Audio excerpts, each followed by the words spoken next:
Negosyong damitan kahit walang puhunan. Yes, posible po yan dito sa JRJ Garments Tiangge. So tara, pasok tayo sa loob at alamin natin kung paano.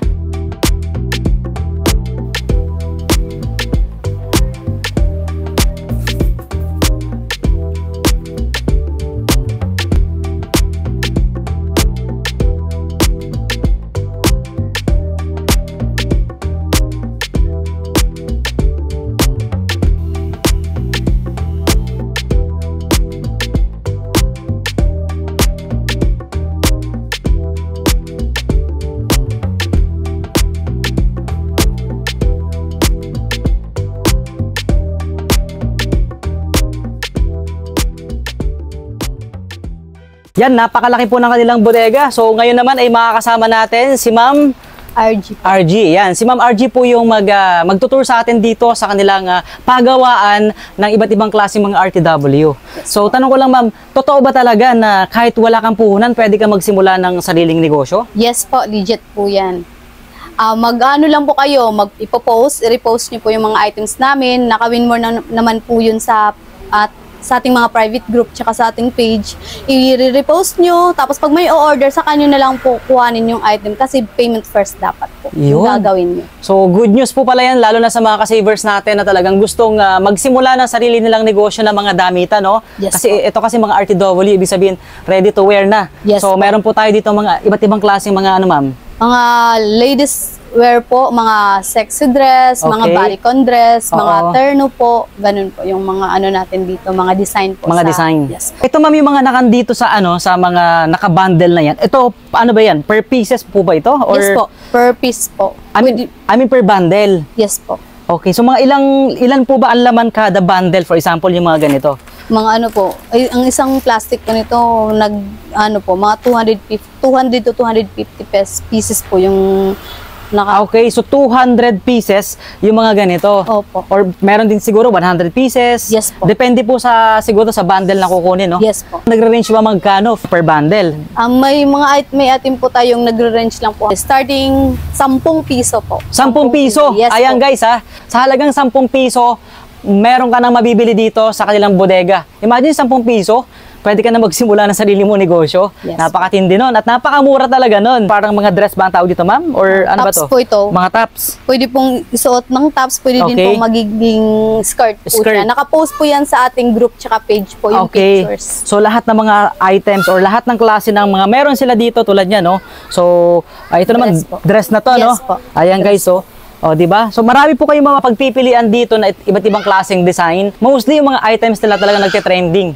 So trending talaga to sa lahat ng mga social media, Yes di ba? po, marami po kaming seller. Doon na murang-mura lang din po ang benta. Alam niyo po ba sir, sa halagang 10 piso, may mabibili po Oh. kayong item sa amin. Yes As po. in? Yes po, ito po yun, 10 piso lang po Wow. yan sir. Grabe guys, so 10 piso. Anong tawag dito, Ma'am? Tube top po. Tube top. Yes po, Okay. maganda na po ito i-partner sa mga denim short, Oh. denim pants. Sa mga mahihilig dyan guys mag-fashion, so ito yung mga sinusuot pang loob, tama, Yes po. tama po, ano, tapos lalagyan lang ng parang jacket Opo, ng mga cardigan or mga Ayun. shawl po. Imagine guys, 10 piso lang mabibili nyo dito sa kanila. And ayan, as you can see sa likod natin, ayun yung mga finished products na Yes. mabibili nyo dito na yan, may mga iba't ibang klase tayo ng dress. Ano pa yung sample dyan, Ma'am? Yes po, terno po, Oh, terno. tops, dress po, tube dress, mga Okay. mermaid kasi po yun po Oo. yung trend ngayon, yung mermaid style yung baba po. Yun po yung mga ano natin, So, may basic t-shirt tayo, Oo. twisted, racer, Alright. tsaka spaghetti po. So ito yung mga design na pwede nilang Yes mabili. po. Actually, hindi lang yan eh. Marami Even po. yung nasa labas kanina,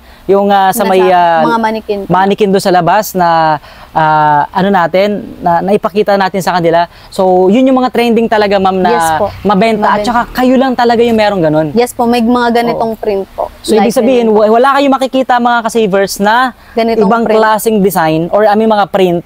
Kami lang po. Yan, dito lang po yan sa JRJ. Garments trading po. Yan. So, Tiangge. As in, Tiangge po talaga ito na mga bagsak presyo na mga iba't ibang klase ng RTW, guys, no? So, if you're looking, lalo na sa mga, may mga negosyo dyan na naghahanap ng murang supplier kasi, yun nga, speaking of supplier, so sila mismo, sila madam, ang JRJ, sila po mismo ang ma-manufacture, ibig sabihin sila po mismo ang gumagawa. Yes po, Tama po, ano? nagtatahi po. Nagtatahi. Pakarami, hindi lang po yan. Nandito pa lang po tayo sa pinakang ground floor ng kanilang pwesto. So itong buong building kasi, dito yung pinakang production. Tulad nito mga nakabox na ganito, nakasako na. Ano ba to?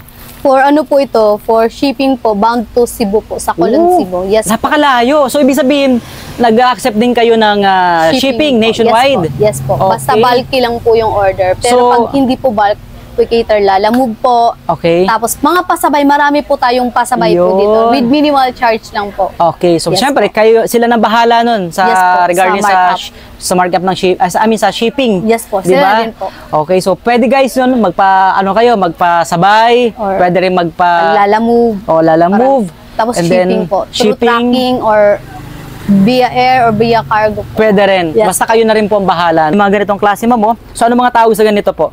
Yan po yung Julian. Julian Okay. dress. Okay. 75 pesos lang po yan, sir. 75? Yes po. Napakamura. Yung iba sinusot po yan sa kasal. Yung mag-attend ka ng kasal. Oo nga, pero Opo. grabe ang mura lang ng yung Opo. pang budget friendly Yes lang, po, no? sobrang budget. Yan ma'am, ano ba tawag sa ganyan? Charlotte dress po ito. Okay. 45 pesos lang po ito. Pero pag maramihan po yan, Mas may mababa pa. Yes po. Oh. May lower price pa po. Ayan tayo guys, dyan. ang May gaganda. discount. Pwedeng magpagawa, Order. made to order na Yes iba't po. ibang mga Mas designs. choice Oo. nila na fabric, choice nila na design, na ilalabas po natin. Nag-cater din po kami, may mga nilalabas din po kami sa mga specific buyer, ng mga Okay. plus size po. Ayun. Yes po, mga plus size. Kaya Okay. yung iba, naghanap sa amin, sabi namin, hindi, mababili mo lang po yan sa ibang mga, sa ibang mga seller po. Anong oras po kayo nag-open pala dito?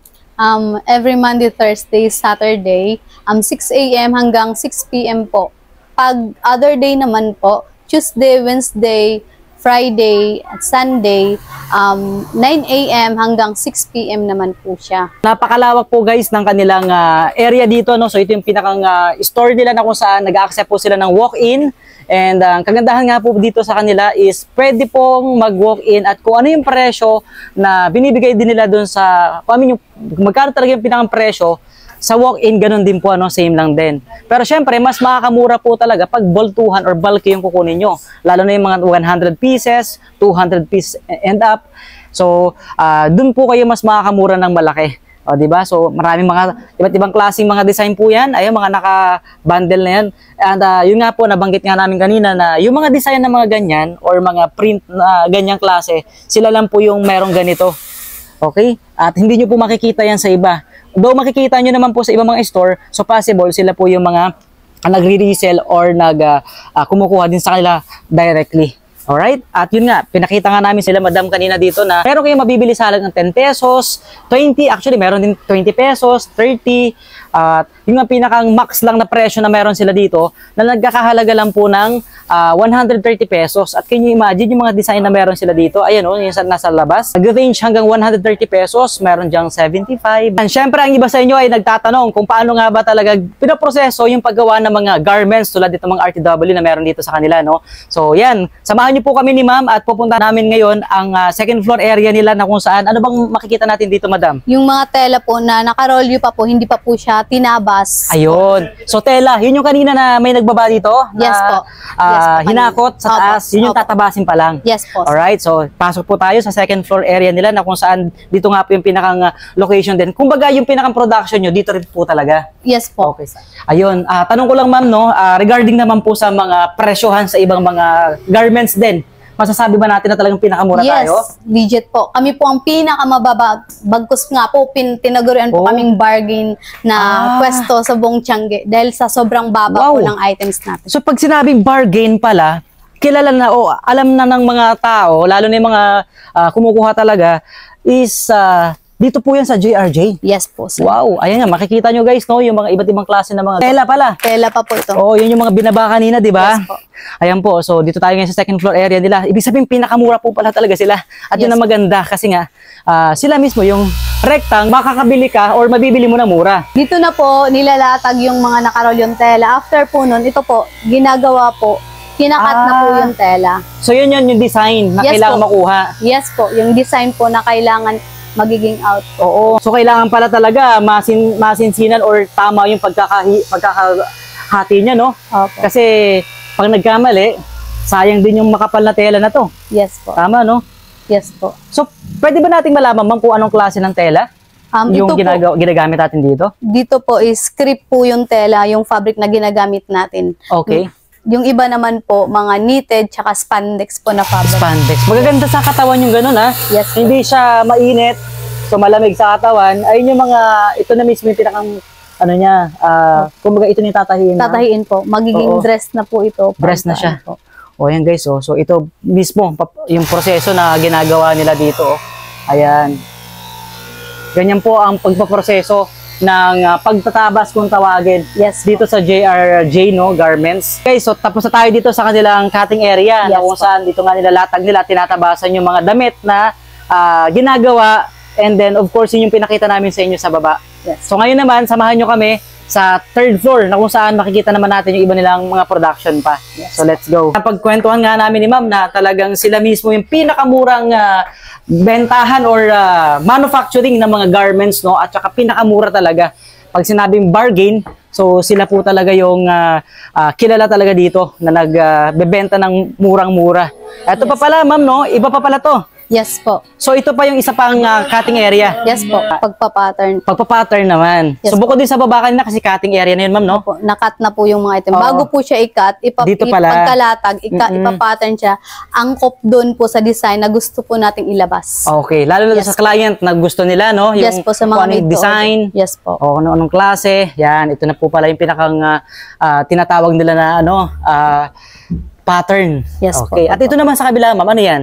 Ito po yung pag-i-spread, yung paglalatag po ng... Spread, pag gano'n, parang gano'n, no? Yes po. Okay, nilalatag. At ito yung mga design Yes po, ito na- yung print. na print na. Yes po, yung Ayan, print. guys. Ito yung mga print po niya. Oo. Cotton spandex naman po ito, sir. Spandex. Maganda, di ba, yung mga ganong klaseng Yes po, cotton? yung sa baba, crepe. Ito naman knitted, tapos Knitted. ito naman cotton spandex. Spandex. Iba-iba po yung fabric na ginagamit po na. Oo, ayan. At saka dapat talaga, ano to, no? Pantay. Yes. Kasi parang hindi masayang yung tela. Yes. Siyempre, ayan o guys, talagang kailangan, sabi ko nga sa inyo kanina, masinsin. Kailangan detailed yung pagkakagawa nila. Ito yung isusuwing na kapag tapos na siyang i-cut. Ngayon naman, punta tayo sa may itaas. Ito na po yung production, pinaka-last part ng production po natin. Dito na po tinatahi lahat ng items natin. Ayan, sige nga ma'am, Yes po. puntahan nga natin yung banda doon sa may dulo. So ito na po yung pinakang, kumbaga, sewing area. Opo. So dito po nagtatahi, tama no? Yes po. And then, May iba't iba po tayong makina. Okay. Ito po yung tinatawag na overlock machine. overlap machine. Yes po. Ito naman po yung single na machine. Okay. Ayan. So, syempre iba-iba po yung mga part na ginagawa din nila, di ba? Yes po. Every part po, iba-iba po yung nagtatahi. Oo. Meron sa short, meron sa damit lang, meron sa mga pang dress, Yes di ba? Iba-iba. Tapos ito po yung smacking machine, sir.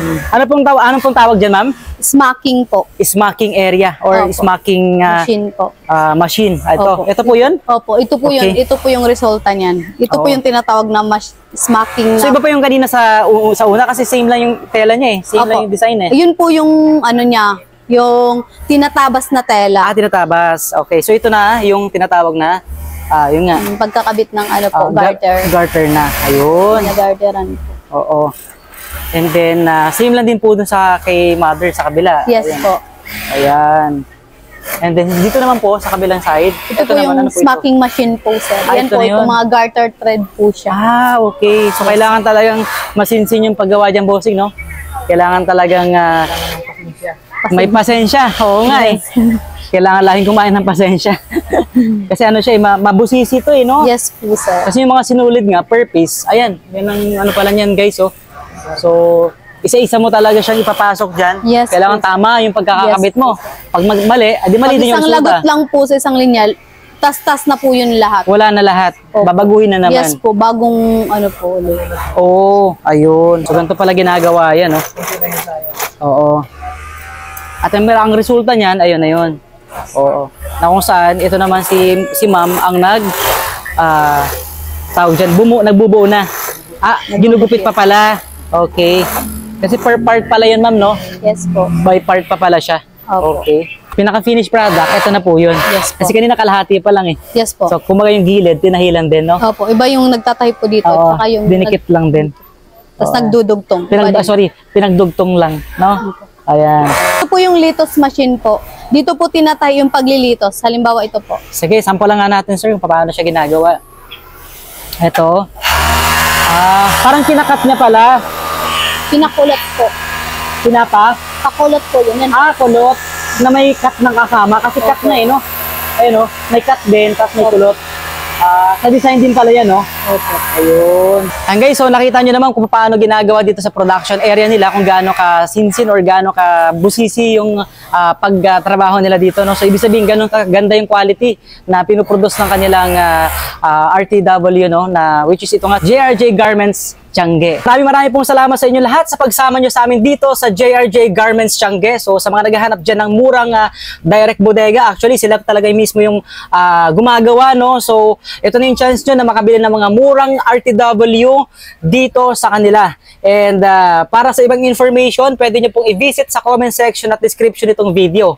At syempre, mayroon silang page, pwede nyo rin po silang i-message doon para sa iba pang mga information. Marami pong salamat at magkita-kita po ulit tayo sa susunod nating tour vlog.